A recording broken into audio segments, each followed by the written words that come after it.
All right, guys, this is concept check 3, sections 5.1 and 5.2. We do have a quiz next class on chapter 4.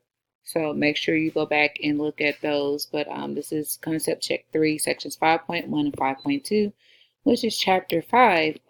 And this chapter is based completely on the plasma membrane. So we're going to talk about plasma membrane and membrane permeability, which is the ability of things to actually cross that membrane. Now, the plasma membrane is extremely important because it separates the living cell from its surroundings. And it also exhibits selective permeability, which is going to allow some substances to cross more easily than others. Now, the selective permeability is based on the composition of the phospholipid, and we know that the phospholipid is a lipid that has 3 parts. It has a phosphate head, it has glycerol, and it also has those 2 fatty acid chains. Now, this is a specialized type of lipid. Unlike the triglyceride, instead of having 3 fatty acid chains, one of those fatty acid chains has been replaced with that phosphate. Phosphate is hydrophilic, which means it is attracted to water because of the negative charge. Remember, water is a polar molecule, and so anything that is going to either be polar, which carries those partial charges, or anything that is going to be ionic, carry a charge of a positive or a negative charge, cation or anion, will be attracted to water molecules because opposites attract. So the oxygen, which carries a slightly negative charge, will be attracted to any positive um, molecules, and the hydrogens, which carry that slightly positive charge, will be attracted to any negatively charged or slightly negatively charged molecules. Phospholipids are going to be the most abundant in most membranes. And so here you have a depiction of a phospholipid where here you have that phosphate head. Here we have that glycerol, or that 3-carbon alcohol, which is formed from a glyceride, which was a carbohydrate or a triose. And then you have those fatty acid chains here. And here we see a saturated fatty acid. And in this chain, we see an unsaturated fatty acid characterized by this double bond between these 2 carbons right here. Because of the phosphate head and the phosphate head and the fatty acid tails, we classify this molecule as being amphipathic, which means that it has one portion that is going to be hydrophilic, which will be the phosphate head, and another portion that is going to be hydrophobic. What's unique about these molecules is that when you put them in an aqueous environment, they arrange in a bilayer so that the phosphate heads are going to be on the sides that's near the aqueous environment, and the phosphate tails are protected to the inside to keep them away from that aqueous environment. Now, what happens when you have a phospholipid bilayer? It's going to produce a stable boundary between those 2 aqueous compartments. And we know that the majority of the inside of the cell, the cytoplasm, is the majority of that is going to be aqueous, as well as the extracellular fluid, which is outside of the cell. That external environment is also going to be the majority of that is aqueous. What happens when you have an amphipathic molecule that forms a phospholipid bilayer, anything that is hydrophilic will not easily be able to enter that cell, but things that are hydrophobic can actually be dissolved in the membrane, which makes it enter the molecule more easily. So the current model for the plasma membrane is known as a fluid mosaic model. Fluid because it has the ability to actually move. Mosaic because it's made up of more than just phospholipids. Remember, the majority of the molecule is phospholipid, but there's also proteins in this molecule. So it's called a fluid mosaic model. So it's a mosaic of proteins and lipids, and the proteins and lipids are actually going to be bobbing in a fluid The proteins are actually bobbing in the fluid bilayer of the phospholipids. Um, there's going to be different groups of certain proteins and certain lipids that may associate in long-lasting specialized patches. I'm sorry, y'all. My daughter and my dog are over here distracting me. Leave. Y'all distracted me. I'm trying to make a recording. Take Harmony. I'll let you know when I'm finished. All right, so let's talk about membrane fluidity. So here we have a cross section of a phospholipid bilayer. And so here, as I was saying earlier, when an aqueous environment, the phospholipids actually arrange in a bilayer with the phosphate heads to the outside, to the external portions, and the internal portion, which is where the majority of the water is going to be. And it protects the tails, which are hydrophobic, from the actual aqueous environment. So they arrange in this phospholipid bilayer. Most of the lipids and some proteins in the membrane are actually going to be able to shift laterally, which is side to side. And the beauty in that is that the proteins are going to move a lot slower than the lipids are. The lipids actually can move rapidly, and the proteins actually move in a directed manner. And then some of the proteins are actually going to be anchored as well. So, but the lipids have a very rapid movement in that mosaic. Now, temperature can actually affect the fluidity of a membrane.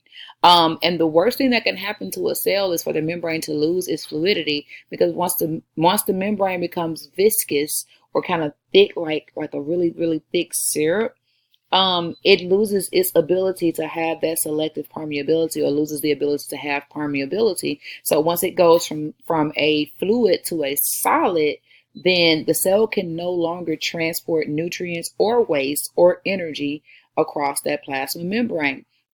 So in order to combat this, this is the importance of those unsaturated fatty acid chains.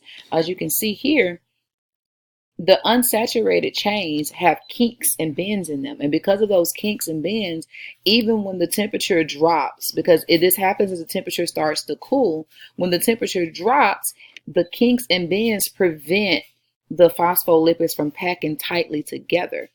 But if you had a lipid that was composed of strictly saturated fatty acids, then those tails would actually pack very, very tight together, and the membrane would lose its ability to transport things across it. Now, the temperature at which a membrane loses its fluidity is actually going to depend on the structure of that membrane, because there's different compositions of membranes for different organisms. But typically, if a membrane remains fluid at a lower temperature, it's going to be because it has more unsaturated fatty acid chains than one that loses its fluidity, where it's going to have less unsaturated hydrocarbon tails as a part of that phospholipid. Membranes must remain fluid in order to work properly. Please remember that. Membranes must remain fluid in order to work properly. Now, cholesterol is a steroid. Remember, steroids are indicative of those four fused rings. I'm sorry. So, cholesterol is a lipid steroid that actually has an effect on membrane fluidity at different temperatures. So, with cholesterol at moderate temperatures, it's actually going to restrain the movement of that phospholipids. Remember, I told you they can move laterally. Well, at moderate temperatures, which is around 37 degrees Celsius, and if you want to know what that is in Fahrenheit, then you do 9/5 C plus 32. So you do 9/5 times 37 plus 32 degrees, and they'll tell you what that is in degrees Fahrenheit, because I know we're more used to using Fahrenheit than Celsius. But moderate temperatures, warm temperatures at around 37 degrees Celsius, the presence of cholesterol actually restrains movements of the phospholipid bilayer, which actually reduces the fluidity. However, in cool temperatures, It's going to help to maintain the fluidity by preventing the phospholipids from packing tightly. So when do you think it would be better to have more cholesterol in the phospholipid bilayer? Would it be in organisms that live in a hot climate or organisms that live in cooler climates? Think about it. Now, the variations in lipid composition of cell membranes is going to differ with different organisms, and we see adaptations in organisms that live in specific environmental conditions. For instance, a polar bear would have a different lipid composition than would a black bear, especially one that lives in areas that are a temperate region, like Mississippi, as opposed to one that lives in Canada. Sorry. Um, so the composition of the lipids of the cell membranes are going to be different to account for the difference in the environmental conditions. We also see organisms that live in an area where the environmental conditions have a huge range, have the ability to change their lipid compositions with the seasons. Um, So that's also an adaptation that is very important for organisms that live in areas where the temperatures may go from extremely hot to extremely cold in a year's time. They would need the ability to actually alter the lipid composition. Now, which cell organelle do you think would be responsible for altering the lipid composition of a membrane?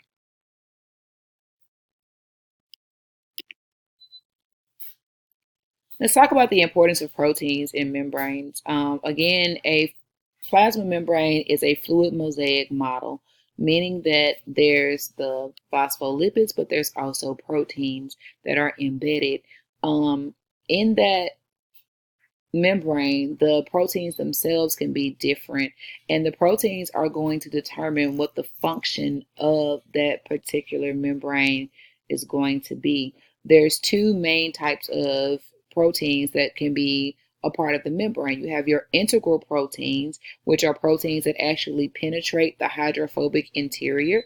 So remember, you have the heads, which are hydrophilic, and you have the fatty acid chains, which are hydrophobic, and there's two layers of them. So if my hands were the heads and my fingers are the chains, an integral protein is actually going to come in contact in some form with the actual hydrophobic or the finger portions of that membrane. Now there's you have integral proteins that will only embed at a part of it, or you have ones that go all the way through that membrane. And if they go all the way through, that's called a transmembrane protein. Transmembrane protein.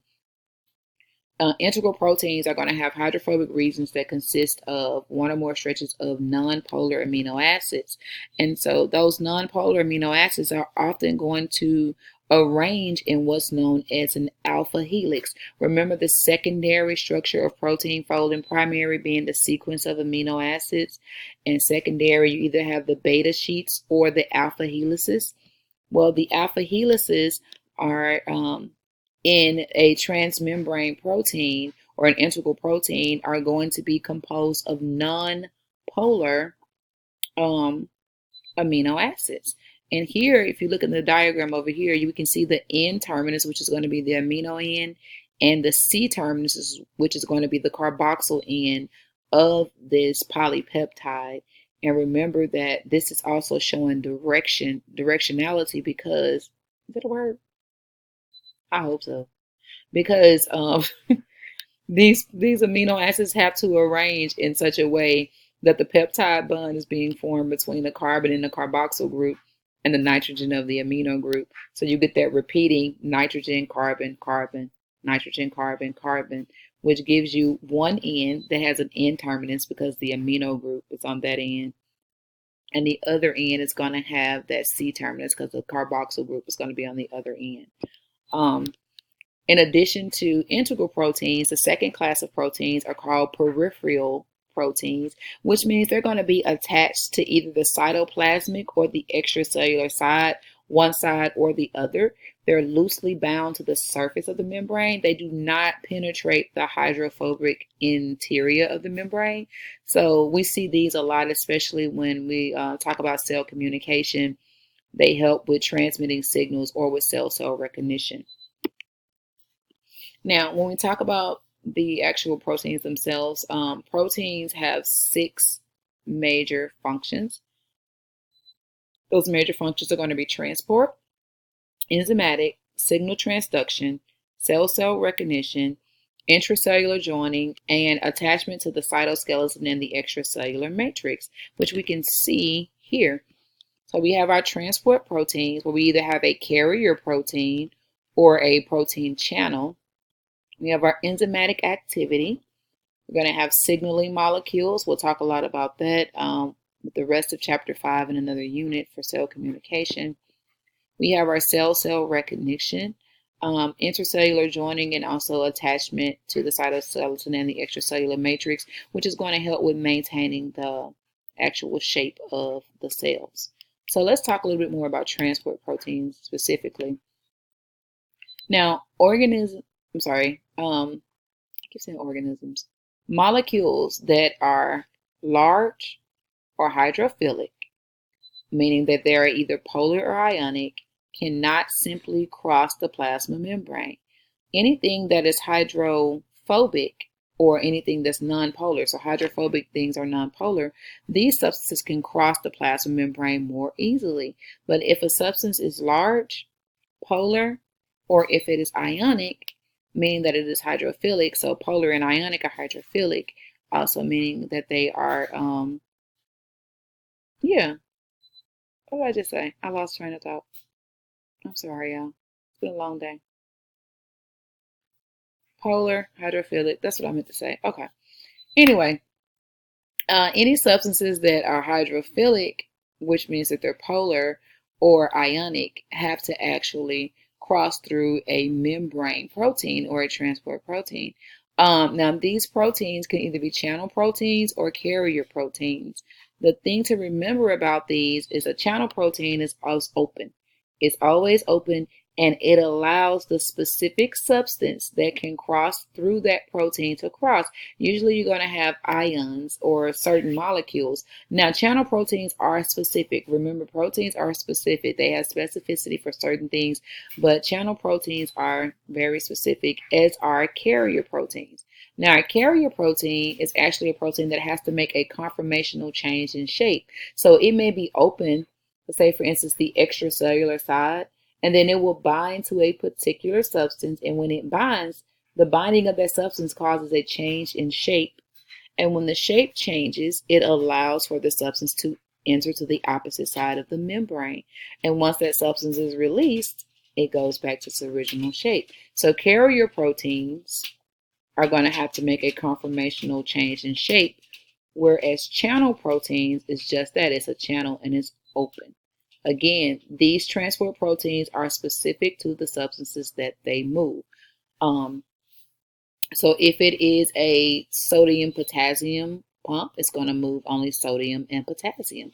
If it's going to allow calcium ions or, I don't know, some other ion to cross, then those are the substances that will be able to cross through that channel protein or that carrier protein.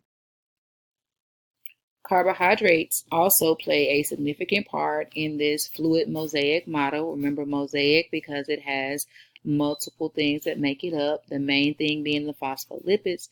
Then your next most important thing will be your proteins, because the proteins are going to determine the function of that plasma membrane. But the next thing we have are carbohydrates, and carbohydrates play a role in cell recognition. Cells usually recognize each other by binding to surface molecules, and those surface molecules are often going to be carbohydrates. The carbohydrates can form a covalent bond with either lipids in the plasma membrane, making a glycolipid, or with proteins in that plasma membrane, making a glycoprotein. Now, this is important because cell recognition is how your cells know to actually sort into the different types of tissues during animal embryonic development. And it's also how the body, the immune system cells know how to reject foreign cells or attack foreign cells. Or in my case, my own cells. Autoimmune sucks. But anyway, it's the composition of the carbohydrates on the cells, either attached to those lipids, making glycolipids, or attached to the proteins, making glycoproteins, that is going to help cells recognize cells that are either native or foreign, of the same type of or of different types. It helps with forming tissues. It helps with also your immune response. Carbohydrates that are on the external side are going to vary among species. They also vary amongst individuals. So mine would be different than my child's, and they can vary among cell types in that individual. So the carbohydrates that are on the external side of the membranes of, say, for instance, a dog and a cat would be different. Between my dog and my dog's brother would still be different, or my dog and my dog's mother would be different. And then even in my dog, the types of cells that's in her liver cells, her fur cells, her skin cells, also would have different carbohydrates attached to those lipids and proteins. The composition of a lipid is actually determined by the ER and the Golgi apparatus. The external side and the cytosolic side of a lipid membrane is going to be different. There's an asymmetrical arrangement of proteins and lipids, and these associated carbohydrates. The carbohydrates that may be attached to the extracellular side with the glycolipids and glycoproteins will be different than carbohydrates that may be on the cytosolic side of that cell, of that plasma membrane. And what determines where the particular lipids are going to go, where these glycolipids are going to be arranged, where these glycoproteins are going to be, are the ER and the Golgi apparatus. Remember, smooth ER produces lipids. Rough ER is going to produce proteins that are destined for the extracellular side. And the Golgi apparatus is responsible for packaging, sorting, modifying these lipids and proteins as they come in. And remember, they come in through the cis side, which is the side that is on the same side as the ER, and they go out through the trans side using these transport vesicles. But again, the synthesis and sidedness of membranes is controlled by the ER and the Golgi apparatus. So the structure of the membrane, again, is what results in selective permeability. I think I've already talked about this a little bit, but just to reiterate, the plasma membrane is selective in regulating the molecular traffic of substances that can go across the boundaries. So anything that is hydrophobic or nonpolar can dissolve in a lipid bilayer and cross more easily, as long as it's not too big. Large substances have to undergo a different process to get into the cell as well. But simply crossing that plasma membrane, anything that is small, nonpolar, like oxygen, carbon dioxide, is not going to have a hard time at all. They're simply going to diffuse across that membrane with the concentration gradient. But anything that is hydrophilic, with the exception of water, anything that is hydrophilic or polar will not be able to cross as easily, and they have to bypass that lipid bilayer by using transport proteins, and that's because the hydrophobic core impedes the passage of those ions and polar molecules. They are not able to actually dissolve across the membrane because, remember, like dissolves like. So anything that is hydrophobic is not going to carry a charge. It is such as your hydrocarbon chains, but something that is hydrophilic would. So hydrophilic substances cannot dissolve in hydrophobic substances. So because of that, the hydrophilic substances have to bypass that hydrophobic core of the plasma membrane, which are those fatty acid tails, by going through transport proteins. And again, those transport proteins can either be carrier proteins or they can be your channel proteins. And just for the record, your protein channels, those carrier proteins, can be used in either passive or active diffusion. So they can help substances go with the concentration gradient from high to low or against the concentration gradient from low to high, which is the next lesson. We'll talk more about those. And again, I mentioned that water is an exception to the rule. Water goes where water wants to go. Water is the most important molecule, arguably, that moves across the plasma membrane. And it does so by moving through special channel proteins called aquaporins. Aquaporins are embedded all through the plasma membrane, and aquaporins can move about 3 billion water molecule per aquaporin per second. That's crazy, right? But remember, water is necessary for those metabolic processes because water is needed to for hydrolysis and many of the other metabolic processes that occur in the cell have to occur in an aqueous environment. The majority of the inside of the cell is water, and the majority of the extracellular fluid on the outside of the cell is also water. So water is very necessary for life. So this is a little video, and this is the last thing. This was a very, very short section. This video is this is actually water moving through aquaporins in a cell. Oh, wait, well, thought it was. See if I can click play. There we go. Look at the water. 3 billion per second per aquaporin. Freaking awesome. All right, guys, that's it for this section. I will see you in class next time. Yay, yay.